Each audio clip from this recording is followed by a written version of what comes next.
Good day. Let me first introduce myself. I am Tristan Mannag, a structural engineer from DCCD Engineering Corporation. To assist me with my presentation is my colleague, Mr. Carl Vincent M. Hoy. I've been in my company for almost 7 years and about 1 year Midas user. For today's discussion, I will present you how Midas improve our ways and techniques in dealing with circular steel tanks. Thus, my title of the presentation is Midas Gen for Finite Element Modeling Based Design of Steel Water Tanks. So, for the contents of the project, first we'll be discussing the project background. Second will be the steel tank design using API 650 procedure. Next would be the FEM analysis using Midas Gen, wherein our focus would be the modeling, loads and loading combinations, and the results and analysis, and finally the conclusion. For the project background, the project is located in the Philippines. It is a welded circular steel tank with a diameter of 14.75 meters. Its top of shell length is 12 meters while the top of roof is 13.23 meters. The maximum water level is set at 9.8 meters from the ground level.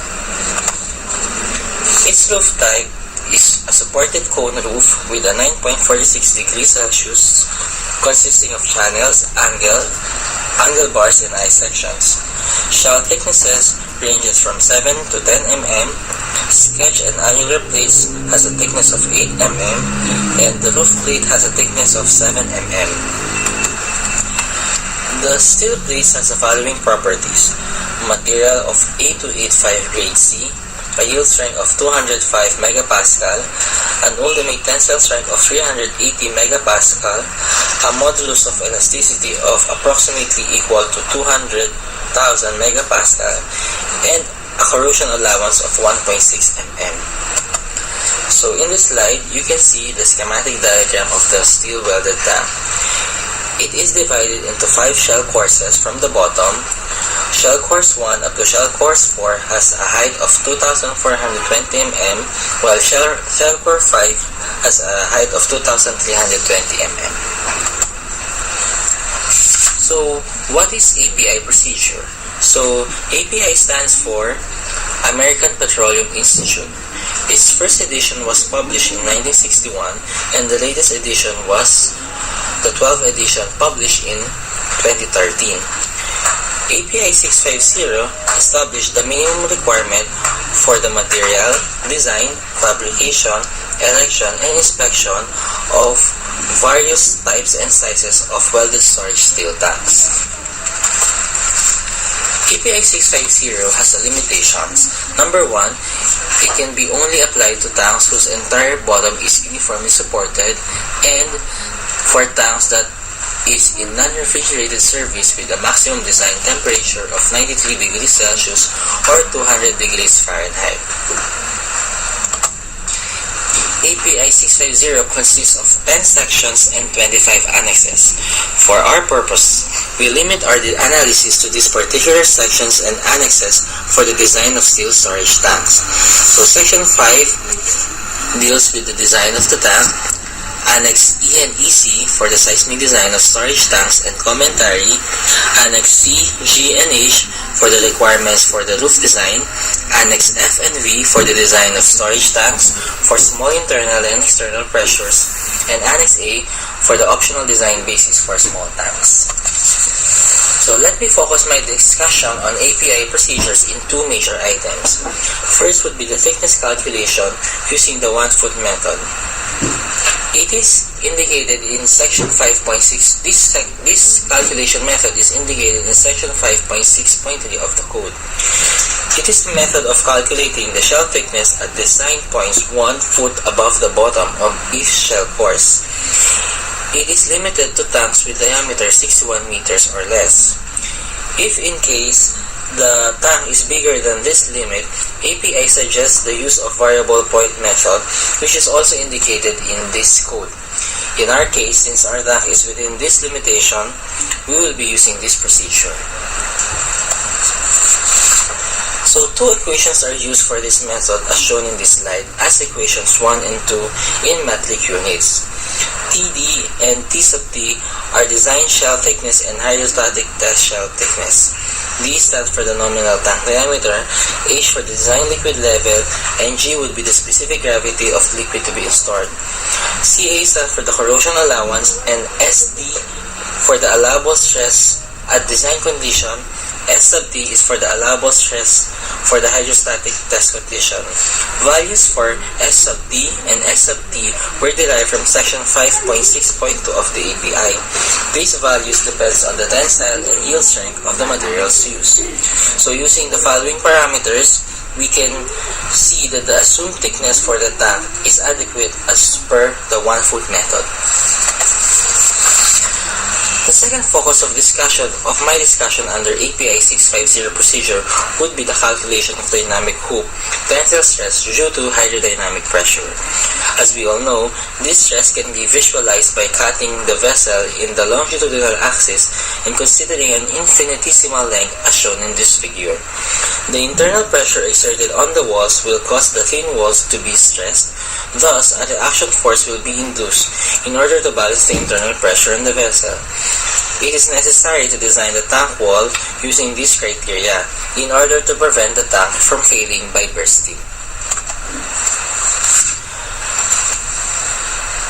The equation used for the calculation of the dynamic hoop tensile stress check is indicated in section E6.1.4-6. So using this equation, we can derive an allowable stress of 1.33 times the allowable stress under design condition. We can see that the shell courses from 1 to 5 was considered or is considered safe. So why do we need for a finite element model? Number 1, to analyze it in detail the different loading combinations as per API 650 section 5.2.2. So API has provided in this section a list of different loading combinations. However, these loading combinations were not clearly used in the design using the provided closed form equations.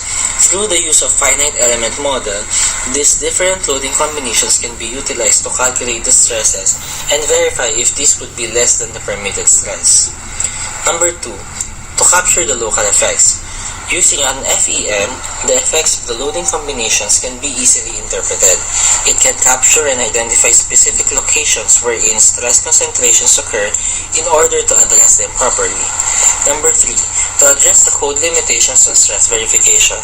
Since the code only provides check for tensile hoop stress, it may overlook other stresses such as the von Mises stress or the combined stresses and the Tresca stress or the maximum shear stress. Given the advantages mentioned, we first apply the API method of design to determine the preliminary thickness and initial design of the tank, and then finalize its design using finite element model as it provides a total solution for the design of steel tanks. In addition, this model can be used directly to design the tank's foundation. So, for the part of the finite element modeling using the Midas Gen, let's first focus on the geometry wherein we will be extruding lines to plates. Comparing to other softwares, the only option they can provide is to extrude node to line. However, Midas provides us an additional option wherein we can extrude line to plates. So first, to show this procedure to you, let's create 3 nodes, 1 for the center and 2 for the pair of points on the circle, perimeter of the circle. So we'll be inputting the diameter along the x-axis and the diameter along the y-axis. So as we can see, we already created the 3 nodes, so we will be forming a circle using the line element using the 3 nodes. So we'll click the curve type, circle by center and 2 points. We'll be using an element type of beam, selecting the material and assume section. We'll be dividing it into 144 segments. This 144 segments corresponds to a 2.5 degree interval on the shell walls. This may be varied depending on how mesh or how you want to divide the wall of your tank. So we will be selecting the center point and the 2 points on the perimeter to create a circle. So after creating this line element, we will be extruding these line elements into planar elements to create the tank wall. So we will clicking extrude, selecting line element to planar element. So the source will be we will be ticking the box for the move, since we will be needing this element as we replicate it into the 5 shells. So we'll be clicking to element type to plate, selecting the material, then selecting the first thickness of the shell course, which is shell course 1, 10 mm. Then we'll be translating it with the distance of 2.42 meters as shown on our previous slides. So we click apply. Okay. So we will be repeating this value, or this procedure rather, until we achieve the 5 shell courses. So we can see that this option can, or rather this additional feature of Midas help us to model easily and fastly the different walls for the tank. So now we'll be doing it for shell course 3, applying the appropriate thickness and the appropriate height until we reach shell course 4. So again, we'll be clicking we're currently ticking the box for the move option, since we'll be needing this element to replicate it from line element to plate element. This move option is used to ensure that the line elements would be remain after moving. So we'll be translating for shell course number 5.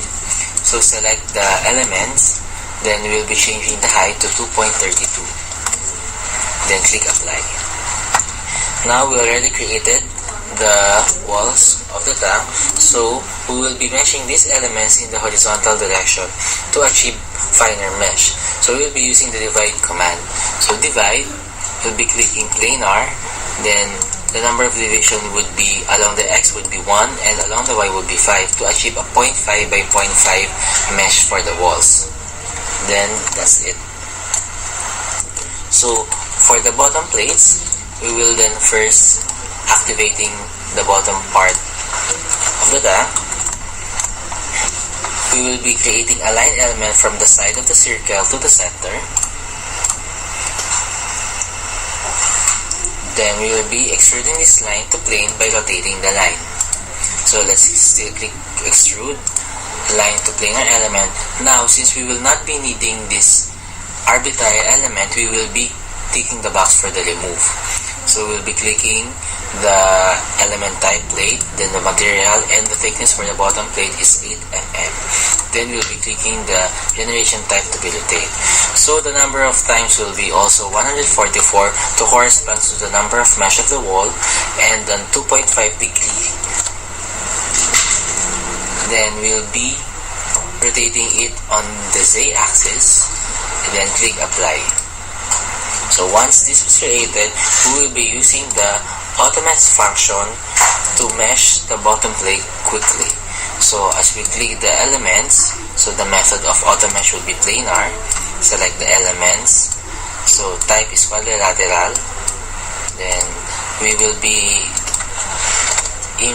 inputting the mesh size, which is 0.5 meters. Then the thickness of the bottom plate is 8 mm. Then we'll click apply. So we can also mesh this bottom plates in triangular and quadrilateral. So since the bottom plates is meshed in a triangular direction, automatically Midas will create a triangular place on the center of the plate, on the center of the bottom plate. So now we'll be assigning the soil stiffness or the support of the tank. So we will be using the soil stiffness using compression only spring. This will be very useful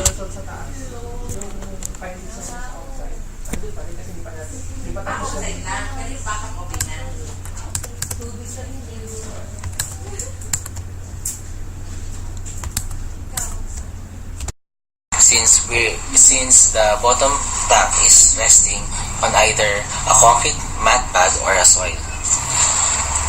So to show this, we'll be going back to the model. We'll be selecting the bottom plate and activate it. So we'll be going to the boundary, then clicking the surface spring. So for the surface spring, we'll be using a distributed spring. Then the type would be planar on the face, since it will be loaded on the face of the plate. Then we'll be clicking it compression only spring, since as we all know, soil only resists on the only provide resistance for compression.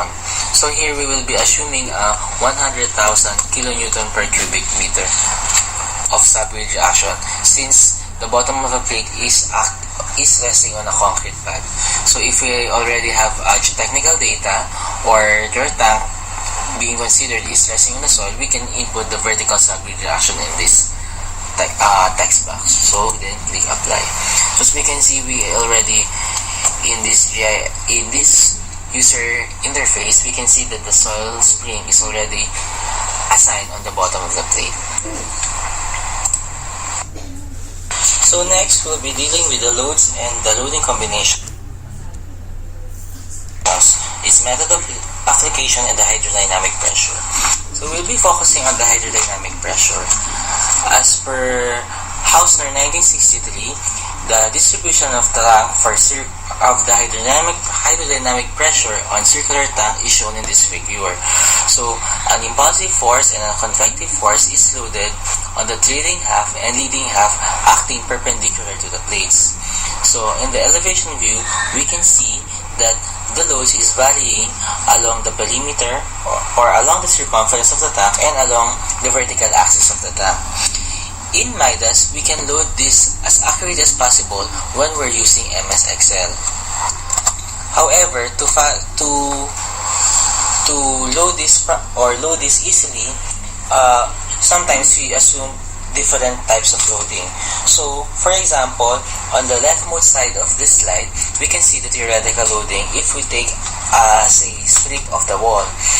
On other softwares, to load this conservatively, we will be selecting a certain parts of the wall, then loading this distributedly, as shown on the second picture from the left.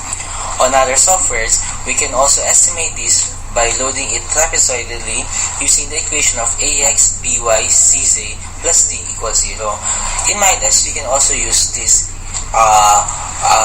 loading diagram. However, in using software number 2, we will be having a hard time deriving the values for this constant. As per Midas, it has an option of using the planar loads so that we can easily select or add these loads on the tank's wall. So to show you this, so first we'll be assigning the group to the wall. So let's select the walls, create a group, say shell, and assigning this to the walls of the tank. Now we will be selecting the left half of the wall. So on the plan view, we can show you that the local axis of the plate is along the circumferential of the tank. So now Midas has an option to reverse the local axis of this plate. So why do we need to reverse the local axis? This will be easier for us to load the impulsive and convective forces on the trailing half and leading half of the tank. So we will be discussing this shortly. So first we will reverse the local axis. So we select the leading half, rather the trailing half of the tank. Go to Node Element tab, click the change parameters, click the reverse element local axis, then planar. So there's an option to reverse the element attribute. If this box is checked, we will be reversing all the attributes of these elements, including its load. Since we don't want the loads to be reversed and the local axis will only be reversed, we will unchecking this box. So after unchecking, since we will not be reversing the element attribute, we will be clicking the apply method. So as you can see, we reverses the local axis, but the loads didn't reverse. So now to assign the plane loads, we will be going to loads, assign plane loads, define plane load type. So first we will select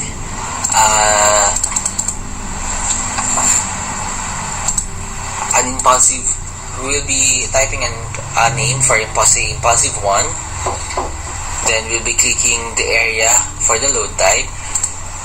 Then we'll be clicking for the area load. We will be using the 4 points, since each point of the plane will have or will vary. So first we'll be activating one wall segment to easily display this procedure to you.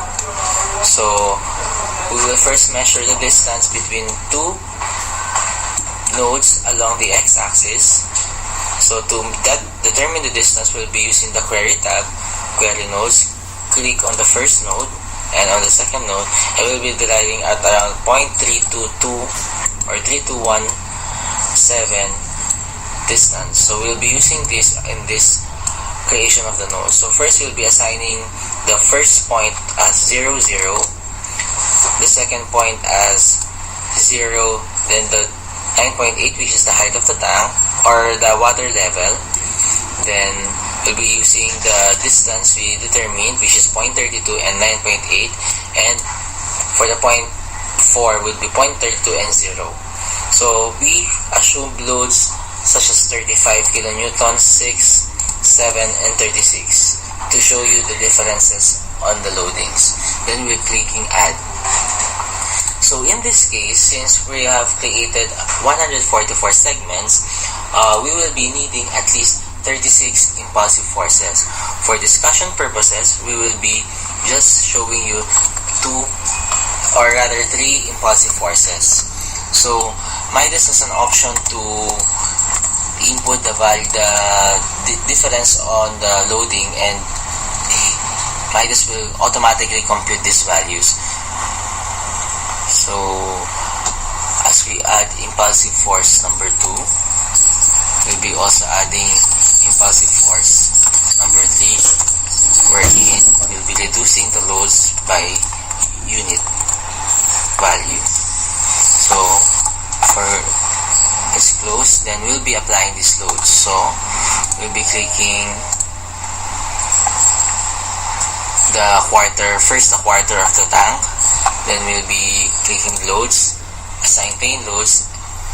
So under the load case impulsive, then selecting the first load type, which is impulsive 1, selecting the first point origin on this, then the second along the x-axis, and the third would be along the vertical axis. So we'll be assigning it on the group as shown in before, so that every load we apply this on this part of the tank will be applied on the other part of the tank. So we'll be selecting the group name as shell. The load direction will be normal or perpendicular to the plane, and no projection will be in. And then we'll click apply. So as we click apply, we can see that the load is applied on the tank shell. So we can see that the load is varying from the vertical, along the vertical axis and along the perimeter or the circumference of the tank. So we will be repeating these values or this procedure for impulsive 2 and 3. And for convective forces, we will be also using this procedure. Take note that when we assign the 4 points on the loadings or on the plane load type, we should assign it either counterclockwise or counterclockwise. So as you can see, we apply already impulsive force 3. So we'll be removing the local axis to show you properly that the loads are loaded on the trailing half and leading half of the tank. So zooming in, you can see that the loads are varying on 4 points, varying from vertically and along the circumference. So after doing this, we can arrive on this image for the impulsive forces. So we can see that we loaded the impulsive force closer to the theoretical load rather than assuming distributed loads on each plate element. So this will be also done in convective force and vertical acceleration.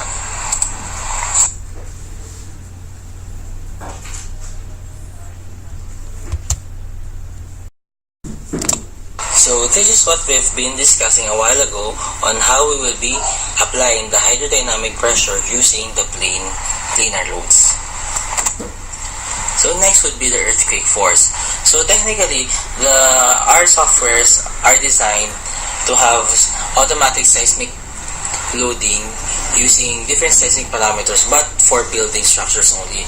Since we're dealing with non-building structure, this may give different results. So in Midas, we can have an option to convert nodal inertia to nodal loads. So going to the structural model, we first select the loads, then click the dynamic loads, and create a response spectrum function. So we will be adding a response spectrum function.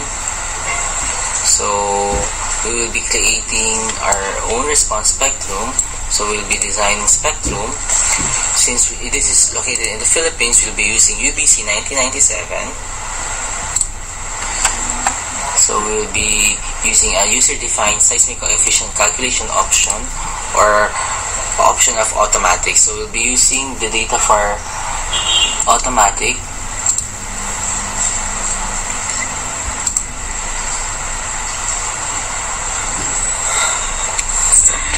So since this project has, although this project is located in the Philippines, since we already have a site-specific data for this project, we will be using IBC 2009 or the ASCE 705. So we'll be putting a site class of D, then a special acceleration of site-specific of 1.46 and 0.66. So we'll be changing the values of FA and FV to value of 1, since this soil coefficient is already incorporated in site-specific data. So we'll be using importance factor of 1.25 and a response modification factor of 3 for tanks. So we'll be just using the maximum period of 6 and the long transition period of 4 seconds. So click OK.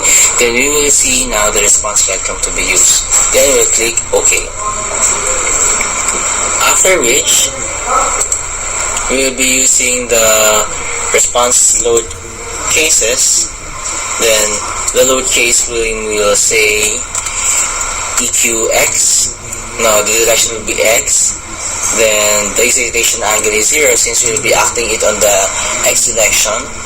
Then the scale factor will be I over R, which is 1.25 over 3. Then the period modification factor is also 1. We'll be clicking the function name of our spectrum.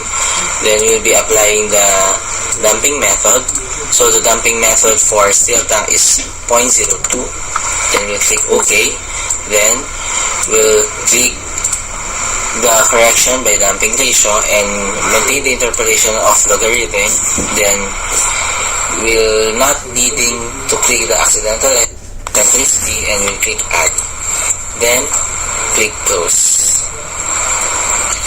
After adding it, we'll be needing to run the analysis. So after running the analysis, for presentation we already run this program, so we'll be showing you the results of the inertia from the response spectrum. So going to the results table, clicking the nodal results of response spectrum. So clicking the spectrum load case earthquake X. We will be needing all the modes, so we will not be clicking any modes. Then we will be displaying all the nodal forces on all the nodes. So this, instead of just applying it on a nodal inertia, we'll be converting this nodal inertia to nodal loads by clicking the right click, convert to nodal loads. Then click the spectrum load cases, then converting it to earthquake X for our earthquake, then click OK. So of course the analysis will be deleted since we're incorporating a new load, so we'll click yes. So to show you that the loads were already loaded on the tank, we can show you the static load case, nodal loads display. So we can see that the loads were already distributed on the whole tank.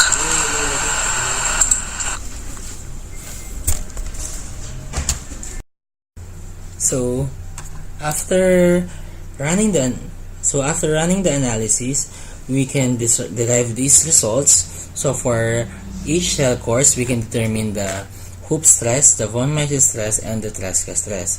As we can see, the shell courses from 2 to 5, which has these thicknesses, were found to be safe. However, for the bottom shell, which is the shell course number 1, we observed that the allowable hoop stress, allowable von Mises stress, and allowable Tresca stress were exceeded. Thus, a remark of increased thickness is recommended. We can show you the locations of these exceeded stresses on the Midas model.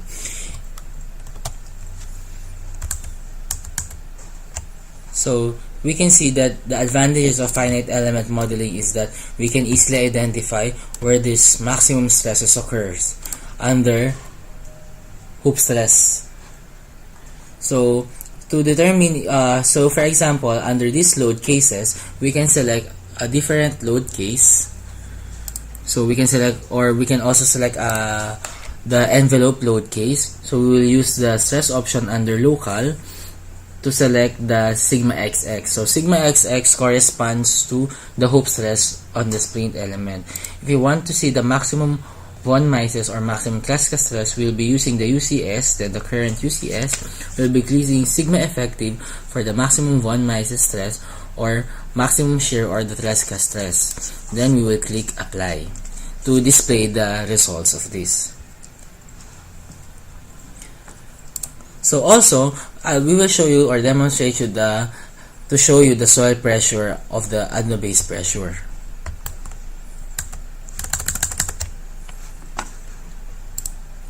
So for the soil pressure, first we will be selecting the bottom plate. So under dead load and live load, dead load and fluid load, we'll be selecting first the bottom plate to show you the stresses at the bottom plate. So first we select it and activate the bottom plate. So while we're waiting for the activation of the bottom plate, we will be observing the results of this under different loading combinations. So we'll be selecting the option for PX, PY, and PZ. So after clicking apply, we will be, as you can see in the image, the soil bearing pressure is displayed. So as we can see, since we assume a very high value of subgrade reaction, we see the concentration on specific locations only. So if in case we're dealing with the bottom plate is already placed on the subgrade models, we can easily observe the differences in this contour.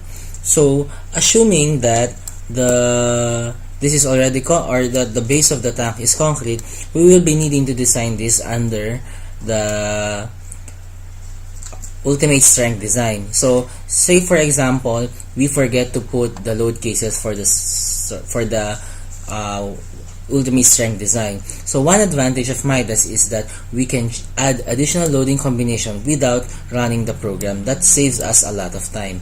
Say clicking under load combination, click the concrete design, we can say add a new load case, say dead load plus live load.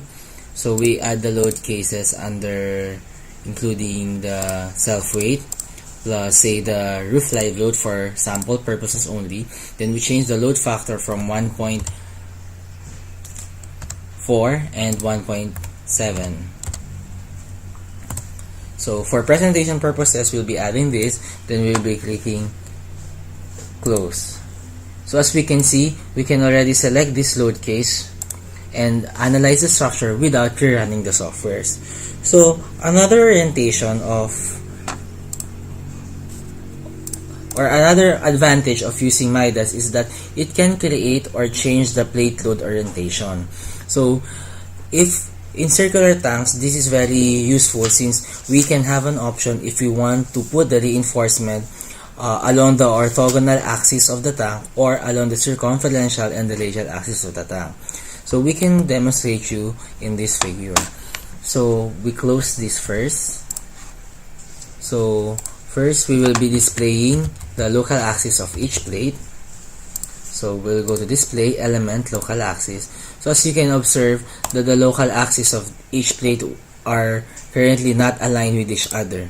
So if we want to say lay out the rebars and get the moment about X and about Y on the orthogonal direction, we can rotate the local element axis of each plate. So first we'll be selecting all the plates. We'll be going to the results plate local axis. Then we'll select the element type to be plate. Then select the local X aligned with the global positive X direction, which is plus X. So we'll then click apply.